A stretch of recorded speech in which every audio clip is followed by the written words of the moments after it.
In this video, we are going to explore whether vehicle to grid, which is a new and upcoming technology in smart grid area, will have any adverse impact on the battery life of electric vehicle or not, whether it's a myth or reality. Before going into the topic, a brief about V2G technologies. Now consider a consumer who is having an electric vehicle which is connected to the grid through a charging station. In normal conditions, the charging station will take power from the grid and charges the battery of the car. If the charging station is equipped with V2G technologies, it has the capability to pump the energy that is stored in the car's battery back to the grid. It has many advantages like assisting the grid operator during peak load conditions and as well as adding an extra revenue for consumer by making him into a prosumer.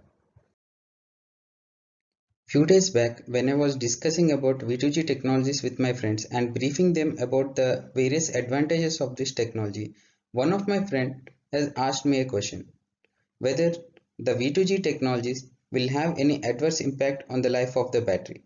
It has created a doubt in my mind and encouraged me to further explore on this topic.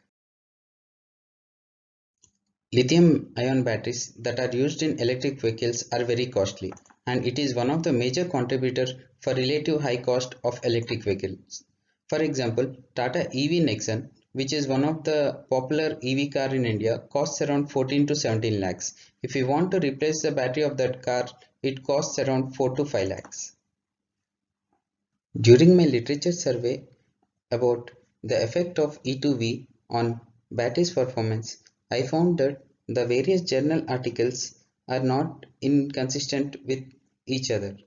For example, an article published by Mr. Jubari et al. In Journal of Power Sources stated that V2G has adverse effect on battery performance, whereas an article published by Mr. Udin and his team in Issue of Energy has stated that V2G can actually extend the life of lithium-ion batteries in EVs. On further analysis of these studies, it is observed that the study conducted by Mr. Jubari and his team was aimed at maximizing the profit of EV Sonar by selling as much capacity to the grid as possible. Whereas Mr. Udin and his team have developed a predictive battery degradation model which was integrated into battery management system so that it calculates the energy and power that is available in car's battery that can be passed on to grid without affecting the battery's performance.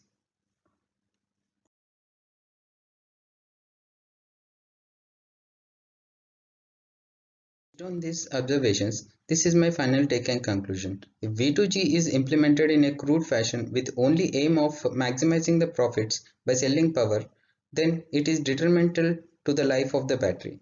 Whereas if V2G is implemented with a smart control algorithm with an objective to maximize the life of battery, then it will allow only access to the stored energy which will not impact its performance and will have no effect on the life of the battery. Thank you for watching this video.